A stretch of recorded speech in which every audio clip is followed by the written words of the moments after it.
Did you know every living thing has within it a complete world of its own, and the miracles of human body alone cannot be fully explained in terms of comprehension? The autonomic process alone was set into place by our divine God as a gift and cannot be scrutinized into details or dissected by any kind of expert on earth. I am today sharing the principle of natural consequences. That would be the pros and cons of following the Ageless Wisdom Principles.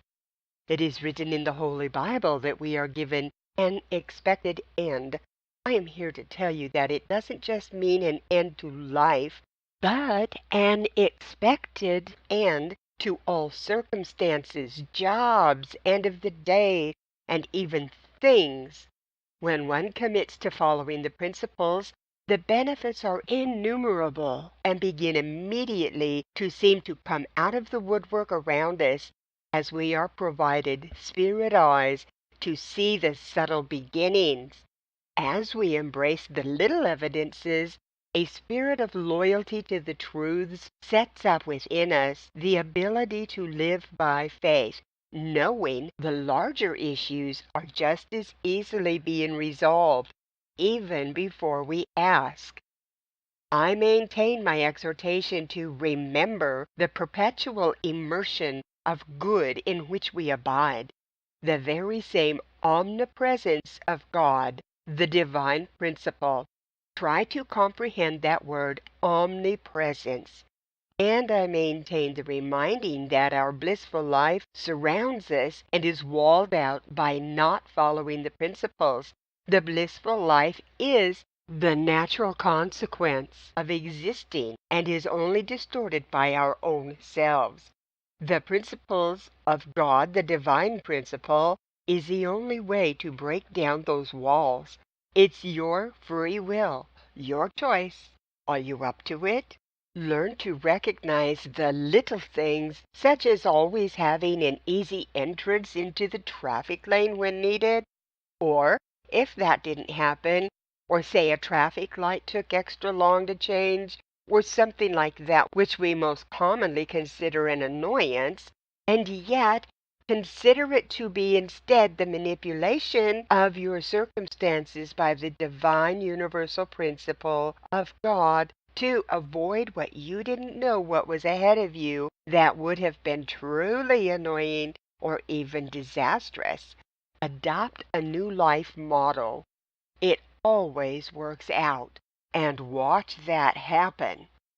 If we truly want to abide in that blissful life, which I remain adamant about exhorting to each listener, the entire attitude about everything must be your beginning. That means an incorporation and utilization of the principles I've shared earlier on thought responsibility and an attitude of gratitude in everything. Don't be discouraged and don't give up. It takes practice, believe me. Let me share some of the benefits of following the principles first, and then I will share some of the results you can expect when you do not follow them. Most of us will recognize ourselves among them both. Ageless Wisdom teaches what treasures a pure, free, and dauntless consciousness can give to humanity. But the inertia of habit holds the inexperienced one in fetters. Do you sleep well or struggle with insomnia? Delve deep into your thoughts and conscience to see what hampers you from that delicious immediate slumber. Can you look people in the eye when you speak with them, or are you afraid they will see your secrets if you do?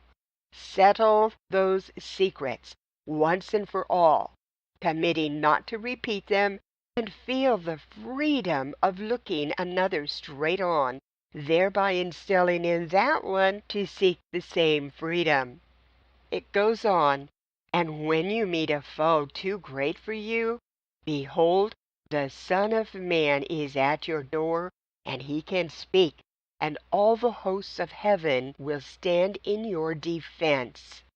Trust me, those great foes are many. Too often we get in the habit of thinking everything is going wrong in our lives, one issue after another. And yet, if we were to maintain the peace of spirit and instead of beating against that wall, ask for universal assistance, we would see it as one great foe, and in such recognition also see our victory. Remember the principle of energies which rule us. Choosing to beat against the wall when adversity impales us is the same as turning those destructive energies against our own selves.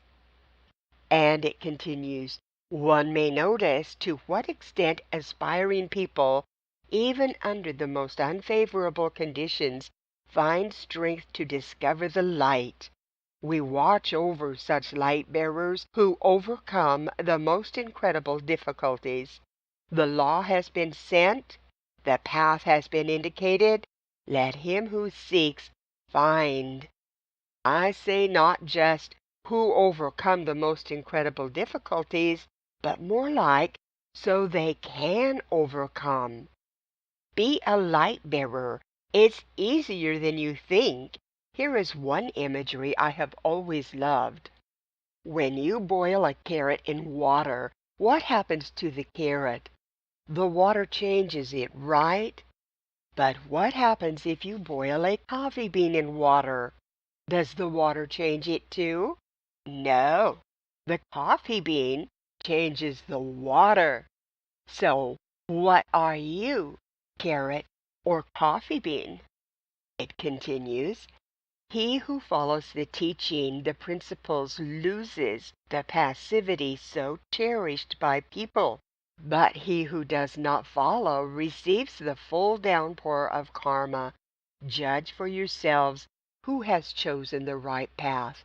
When you follow the teaching, can there be failure? The teaching brings refinement of consciousness as a great happiness. Where then to find a power equal to that which results from the teaching, from the principles? Thus, follow our teaching with great care. I think we have all thought it, of ourselves or of others, that when there are no attacks from the dark side, no negativities, life just goes on the same day after day, then we must be doing something right.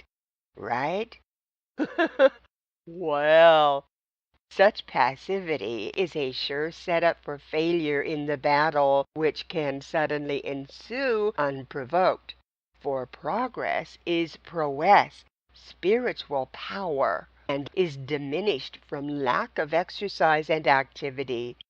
How will a warrior know his strength and abilities lest he has been tested? When right choices are made, even though the temptation of using worldly craftiness and methods instead, the entire universe moves on our behalf, causing miracles, small and large, those subtle evidences, to happen throughout the day.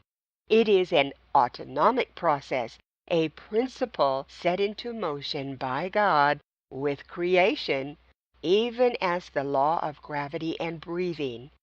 To choose to make those right decisions without expecting anything in return, because you know it already so deeply within, is the ultimate of learning to live as Christ lived.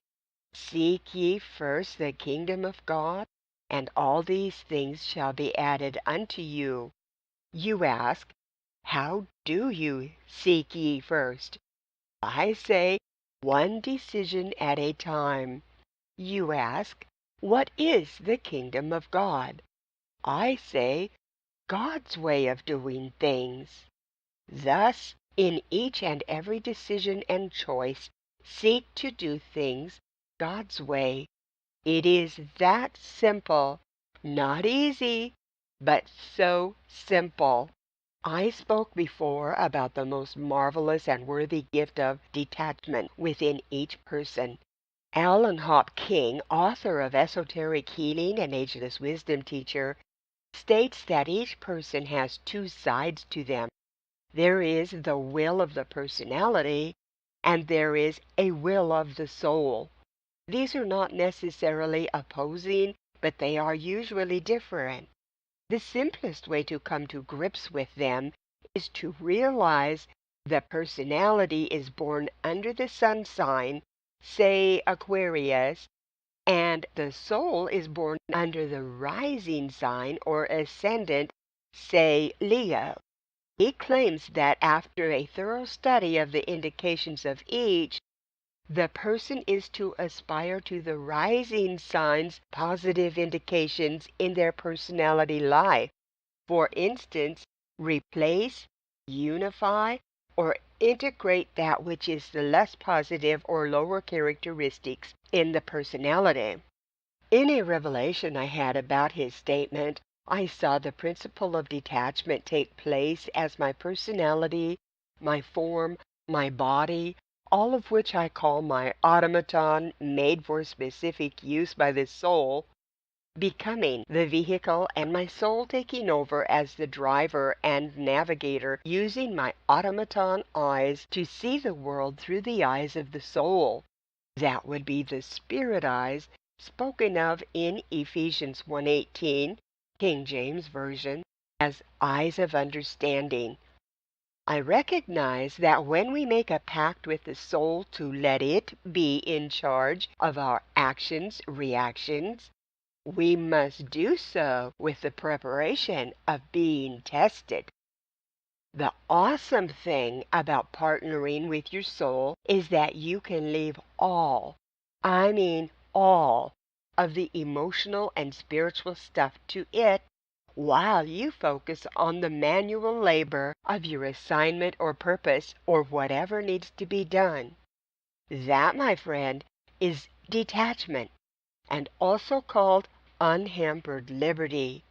How that works as you sincerely attempt to live in this way is that when the opportunity or temptation arises to resolve any issue or circumstance in the way in which you or the masses are accustomed, you may speedily and undauntingly choose the right way and leave all the consequences to the soul. How sweet is that? This is a good place to stop and make a list of those benefits to carry in your pocket until it all becomes first nature to you. I'll get you started. First, when you step out in sincerity, the universe rushes to help. You'll always win when that happens. It always works out. When the reaction is changed, the action has to change or disappear. What you learn in this lifetime is eternal and follows you into the next. No one escapes the natural consequences, good or bad. All this and more, no matter what it looks like. Now keep going. Whatever principle means the most to you at this moment in time, write it down and grab onto it like a lifeline. The others will follow. It won't take very long at all to find out that it didn't hurt after all when you went against the flow, that nobody seemed to really care that you did or even noticed, and that you're looking back at a track record now of that unhampered liberty and recognize the great truth of the principles. Take time to wallow in the freedom and everlasting joy of such an awareness, not as in prideful, but as in awe and eternally grateful. It is a complete flip side to the life as you've known it. Speak very little of this portion of your podvig, your spiritual journey, and what you have learned. Let the results and your right livingness be the teacher. Ageless wisdom teaches that we must talk less, as it is one of the less desirable and most destructive habits, the gift of unnecessary gab. Aha!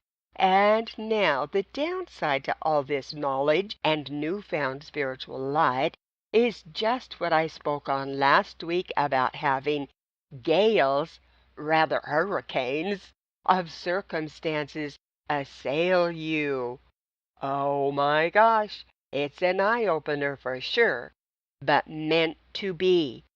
It is meant for keeping you sharp in your new spiritual power, and like it did to me, I'm sad to admit, it showed me a chink in my armor as I was increasingly bombarded throughout the day, and I grew increasingly irritable and loud in my reactions. I had much work to do in repair, and I am grateful to know I have the power to repair as part of the principle, even as I learned through the experience. Many times I have felt like I had to go back to square one, but maybe that's what is meant by the words in the Bible that we are to occupy until Christ comes again, huh? Now I will tell you the results of not following the principles. You will not need me to expound upon them. It will be quite distressing, so make sure you go to my website, amritanicolemarketing.com, to get this audio and text again and read through the benefits so you don't have nightmares over what you're about to hear. May this knowledge inspire you to follow the principles and never again to feel the hounds of hell breathing down your neck. This is titled Caution. Know the damage you do and the price you must pay. When one breaks the principles of God more surely even than as results the breaking of any man-made principles, there is no limit to the chaos that must ensue, if not immediately, eventually, and most often without warning. It also keeps that one in darkness, revolving continuously on the wheel of misery and want. Respect the principles of God. One should not spill poison carelessly. A great many may be infected, and no one will know where the poison may be spread. Dark poisoners, do you know all your victims? But you will not remain ignorant. Sight will be given you, and you will see the entire scope of your doings. Thus do poisoners condemn themselves. Jesus said, I am the lamp. Christ is the oil of life, the holy breath, the fire. I come to manifest the Christ to men, and you receive me not. And you will dwell in darkness and in the shadow of the grave till you believe the words I speak. Each instant man either creates or destroys. The world is filled with conflicting thoughts. A multitude of illnesses have been implanted by thoughts of destruction. A great number of murders take place at long distance from thoughts or from intersecting thoughts. But it is almost impossible to make man realize that his preeminence lies in continuous thinking. It is impossible to impress upon man how responsible he is for the quality of his thinking. The heart beats unceasingly. Equally incessant is the pulse of thought. But it is not customary to talk about this. Man either creates or destroys. The names of traitors are also recorded in the history of mankind. But where can traitors hide in the subtle world when their memory has been clarified? Not shame before others, but it is unquenchable bitterness of infamy in the heart drives the traitors into ice and flame. And where are those who whispered treacheries into their ears? Why do they not succor their issue?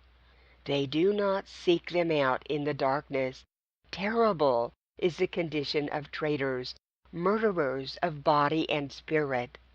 Conceit and suspicion are horrible diseases. The first gives rise to stupidity and ignorance.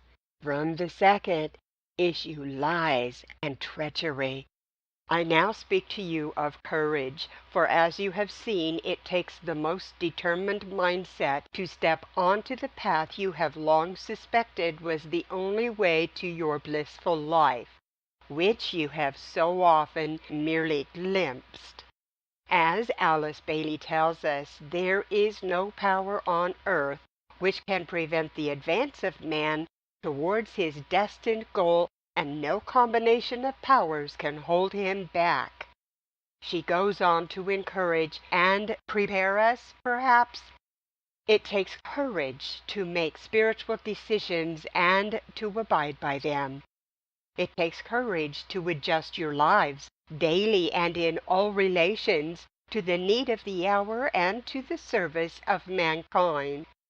It takes courage to demonstrate to those around you that the present world catastrophe is of more importance to you than the petty affairs of your individual lives and your humdrum contacts. It takes courage to discard alibis which have prevented you from participating to date in the all-out effort which characterizes today the activities of those who oversee humanity's evolution. It takes courage to make sacrifices, to refuse time to non-essential activities, and to deal with the physical body as if it were free from all impediments. It takes courage to ignore frailties which may be present, the tiredness incident to a long life, the physical tendencies which handicap and limit your service, the sleeplessness which comes from world pressures or from a badly regulated life program, and the nervousness and strain which are the common lot today. It takes courage to attack life on behalf of others and to obliterate your own wishes in the emergency and need. And now I encourage you, if you lack such courage, ask and it shall be given. Faith, dear ones, and great courage, faint not. The principles never falter, for they are a portion of the divine principle, God. And because you cannot be reminded enough, I send you into the weekend to contemplate deeply on this note from Vivekaji. When one determines to uphold the principles of God, the entire universe comes to that one's defense in each and every moment. Remember, sincere effort counts.